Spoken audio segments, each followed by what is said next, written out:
Olá pessoal, tudo bem com vocês? Espero que sim.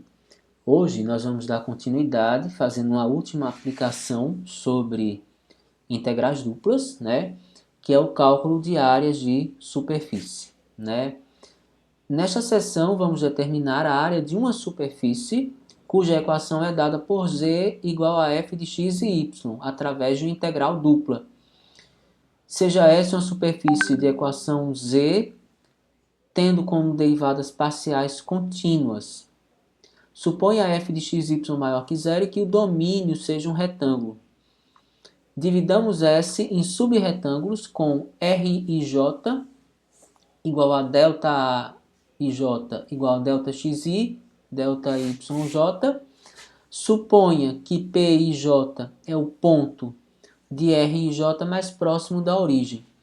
O plano tangente a S em P e J aproxima a superfície S em sua proximidade. Seja ΔT e J a área da parte do plano tangente acima de RJ. Então veja só, você tem aqui a superfície definida dentro de um domínio D. Nós fizemos a partição dessa região D em subretângulos.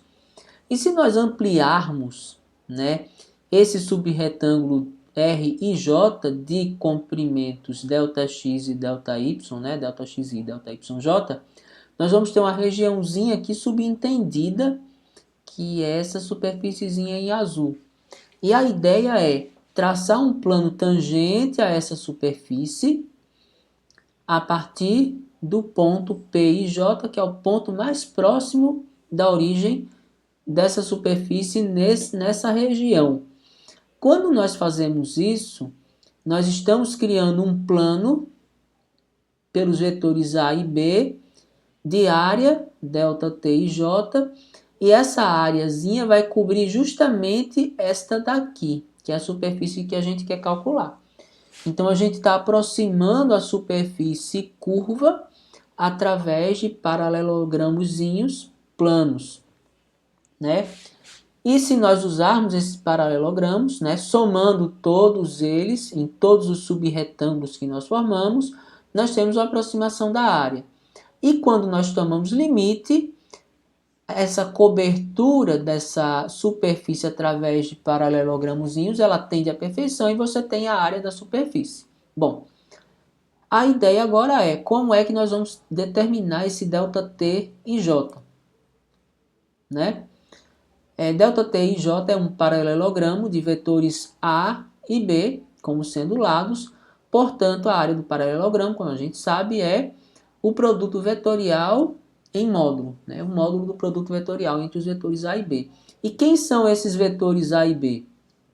Se nós traçarmos aqui uma reta tangente a essa superfície na direção X, ou na direção do plano ZX e do plano ZY, né, nós vamos ter que esses vetores vão ser vetores diretores dessa reta, né? E como é que nós podemos determiná-lo, né? Se nós imaginarmos aqui o plano ZX em separado, né? Esse comprimento é um ΔX, como ele está na direção X, eu posso dizer que esse vetor é o vetor ΔX e esse comprimento aqui corresponde justamente ao quê? A tangente desse ângulo, que no caso, como a inclinação da reta em relação à direção x, é a derivada parcial de x. É a derivada parcial de x vezes esse comprimento que é o ΔX. Então eu tenho um vetor derivada parcial em x vezes ΔX na direção k. E aí nós podemos dizer que o vetor A é a soma desses dois vetores, ou seja, ΔXi mais Fx ΔXj, k. Fazendo um raciocínio análogo para o vetor B, na coordenada y ele tem um vetor de comprimento ΔY e na coordenada z ele tem justamente o que? A derivada parcial em z, porque aqui é uma reta no plano YZ, vezes ΔY na direção k. Fazendo então o produto vetorial para calcular o módulo, né? nós organizamos aqui na primeira linha, IJK, as coordenadas do vetor A, as coordenadas do vetor B. Calculando aqui o determinante, nós temos essa expressão, né? Certo? Aqui, na direção da diagonal principal, aqui dá 0, aqui dá 0, e aqui dá um ΔX, ΔY, né? Vai ser um ΔX, ΔY vezes K. Voltando aqui no I, vai dar um FX, ΔX, ΔY, e um J, FY, ΔX, ΔY, ambos negativos, né? Coloquei o ΔX, ΔY em evidência. Calculando o módulo desse vetor, eu vou pegar essas coordenadas aqui ao quadrado, dentro da raiz, né? O ΔX, ΔY vai ser elevado ao quadrado em todos os termos, vai sair da raiz. Então, você tem que, aplicando naquele limite, né? Você vai ter o limite de fx ao quadrado, fy ao quadrado, mais um ΔA, que é o ΔX, ΔY. E lembrando que isso aqui é uma função de Riemann. Se a função ela tem derivadas contínuas, ela vai ser uma função contínua. E quando você tira o limite de uma função contínua vezes um ΔA, você tem uma integral, né? Vamos aos exemplos, né? Primeiro, determine a integral que calcule a área da superfície acima do retângulo R. Então, essa daqui nem é necessário fazer gráfico, a gente pode fazer tranquilamente, né? Essa é a função z, onde eu quero a área da superfície. Eis as derivadas parciais em relação a x, menos 2x em relação a y2. Aplicando na equação que calcula a área, né? Fx é 2x ao quadrado, vai dar 4x ao quadrado, né? É negativo, mas vai ficar positivo por causa do quadrado. Fy é 2 ao quadrado dá 4, com 1 daqui dá 5.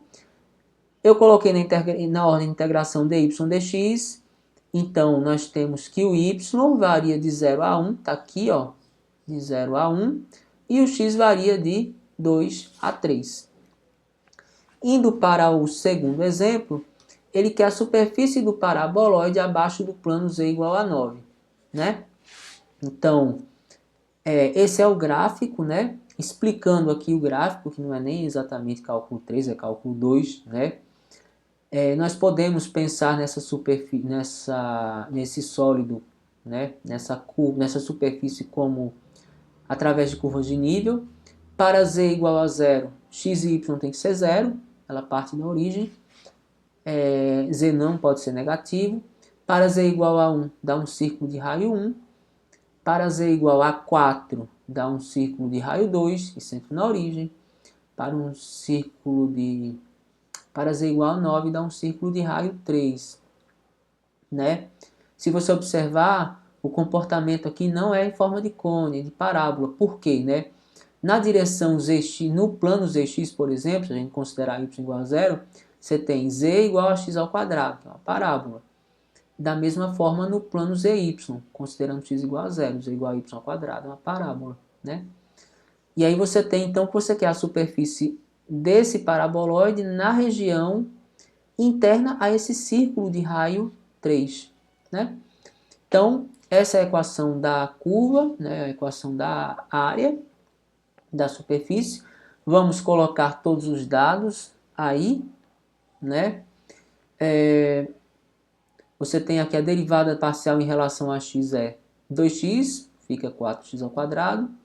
A derivada parcial em relação a y é 2y, que ao quadrado fica y ao quadrado. Os limites de integração, se a gente colocar aqui dy dx, o x aqui vai de menos 3 a 3 e o y vai dessa curva para essa. Essa equação aqui é x ao quadrado mais y ao quadrado igual a 9, que dá y igual a mais ou menos raiz de 9 menos x ao quadrado. A parte positiva é a semicircunferência de cima, a parte negativa é a semicircunferência de baixo.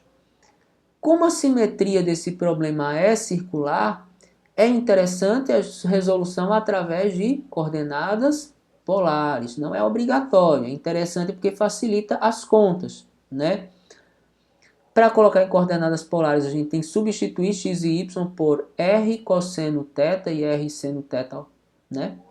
Então vai ficar r ao quadrado cosseno ao quadrado de θ aqui, r ao quadrado seno ao quadrado de θ aqui, o dy dx vira r dr dθ, e a gente tem que agora refazer a leitura da região em r e θ.